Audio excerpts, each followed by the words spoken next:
Dipersembahkan oleh Luwak white cocoa sugar dulu. Wah, rendah gula, nyaman diminum. temu lagi di Hot Room.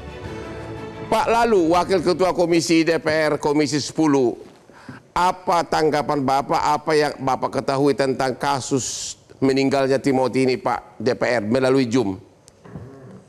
Ya, baik Bang Hotman. Jadi lagi-lagi dunia pendidikan kita ini berduka dan kami di Komisi 10 menyampaikan bela sungkawa kepada keluarga besar Timothy. Nah, ini artinya bahwa Permendikbudristek nomor 55 tahun 2024 tentang pencegahan kekerasan yang terjadi di lingkungan pendidikan, terutama di lingkungan kampus, belum betul-betul berjalan. Nah, yang terjadi di Udayana hari ini, menurut kami di Komisi 10 adalah puncak dari gunung es sebenarnya nih Bang Hotman, karena memang kejadian seperti bullying, kemudian kekerasan baik verbal maupun kekerasan psikis, bahkan kekerasan fisik itu kerap terjadi, tidak hanya di kasus Timothy dan tidak hanya di kampus, bahkan di sekolah-sekolah hari ini juga banyak laporan yang masuk kepada kami di Komisi 10. Nah, terkait dengan kasus Timothy sendiri, bahwa Kementerian Pendidikan Dasar dan Menengah juga melalui Menteri Pendidikan Tinggi, Kementerian Pendidikan Tinggi Sains dan Teknologi melalui Mendikti-Saintek juga sudah menyampaikan kepada kami terkait dengan laporan dari Universitas Udayana bahwa Universitas Udayana menyampaikan Timothy adalah bunuh diri. Nah, tetapi fakta-fakta yang ditemukan oleh teman-teman aktivis seperti Mas Ubaid tadi juga sudah menjelaskan. Oleh sebab itu kami berharap kepada pihak kepolisian agar betul-betul menyelidiki kasus ini dengan transparan betul ini Bang Hotman. Jadi ini tidak boleh disembunyikan agar ini menjadi pelajaran bagi kita ke depan. Langkah-langkah preventif juga harus dilakukan sehingga kalau ini tidak dilakukan tindakan tegas maka akan berulang terus di kemudian hari. Tapi kepolisian setempat sudah resmi mengatakan bahwa Timothy ini bukan korban bullying. Bagaimana Pak? Ya, jangankan kepolisian, termasuk kampus Udayana juga melaporkan kepada Menteri Pendidikan Tinggi Sains dan Teknologi bahwa ini bukan termasuk korban bullying, tetapi fakta di lapangan menurut laporan dari beberapa pihak, termasuk tadi Pak Mas Ubaid juga menyampaikan bahwa sebelum almarhum Timothy ini bunuh diri, didapatkan data-data yang menunjukkan bahwa ada kekerasan verbal atau perundungan itu tadi. Nah, oleh sebab itu kami mendorong juga pihak kepolisian, pihak kampus melalui Satgas penanggulangan kekerasan di kampus untuk betul-betul bekerja, membackup kepolisian, membuka data setransparan mungkin sehingga kita betul-betul mengetahui penyebab kematian dari almarhum Timothy ini. Apa tidak ada rencana DPR untuk memanggil Menteri Pendidikan atau rektor kampusnya? Kenapa terlalu tentu cepat Bang, mengatakan bukan?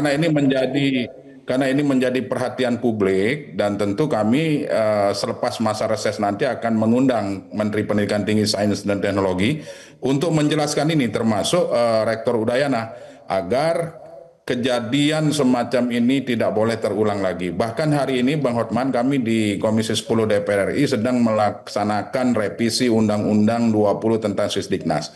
Karena banyak dan maraknya kasus bullying, kekerasan verbal, kekerasan psikis, kekerasan fisik yang terjadi tidak hanya di kampus, bahkan di satuan pendidikan yang mulai terendah, jadi dari SD, SMP, SMA juga banyak kasus-kasus serupa yang tidak diekspos.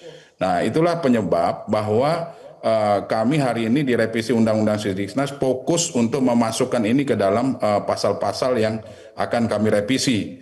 Sehingga undang-undang ini nanti bisa memperkuat payung hukum yang sebelumnya sudah ada. Seperti itu, Bang.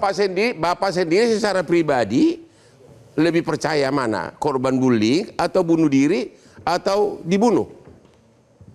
Ya tentu almarhum ini punya alasan-alasan tertentu. Tidak mungkin dia akan loncat tiba-tiba kan Bang.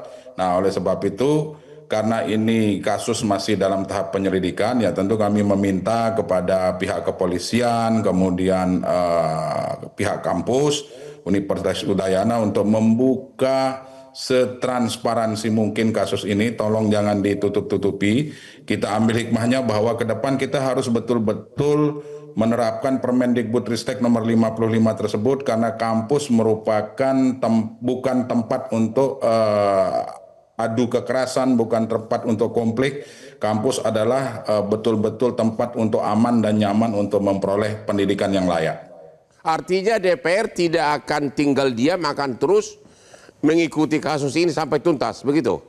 Ya tentu Bang, kami akan kawal dari sisi pendidikan, dari sisi kemitraan. Di DPR juga ada Komisi 3, saya yakin teman-teman di Komisi 3 karena kasus ini mudah menjadi perhatian publik, pasti akan dikawal sampai tuntas Bang.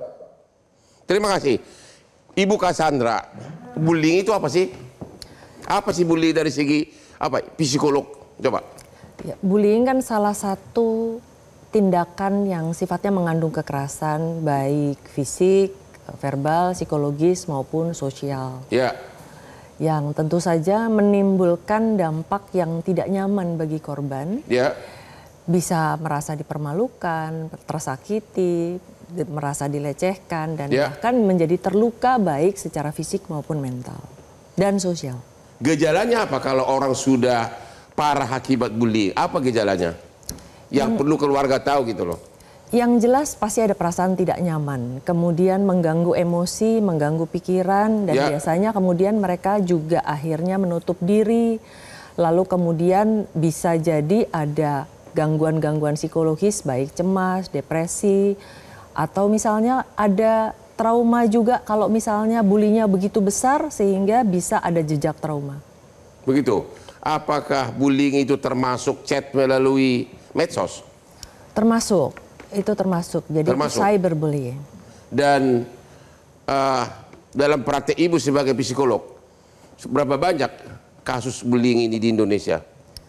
Sangat banyak. Dalam saat ini kan berarti yang tercatat tidak hanya ada mungkin dari Kementerian Pemberdayaan Perempuan, mungkin dari lembaga-lembaga perlindungan anak, mungkin juga ada juga tercatat di Kementerian Kesehatan atau Kementerian Sosial. Nah, persoalannya adalah bahwa semua data itu mungkin sendiri-sendiri. Apakah kasus bullying ini banyak karena faktor fisik, faktor kurang kelemahan fisik, ada cacat atau berkebutuhan khusus, apa biasanya penyebabnya? Beragam. Pada dasarnya kekerasan itu terjadi karena adanya ketidaksetaraan. Jadi ada ketidaksetaraan kuasa, relasi kuasa. Betul. Okay. Jadi yang satu lebih berkuasa, lebih berkekuatan dibandingkan yang lain. Sehingga akhirnya ketika ada ketidaksetaraan tersebut, yang satu melakukan kekerasan terhadap yang lainnya. Itu biasanya apakah di lingkungan remaja saja atau dewasa atau apa? Di umur kalangan apa itu, Bang?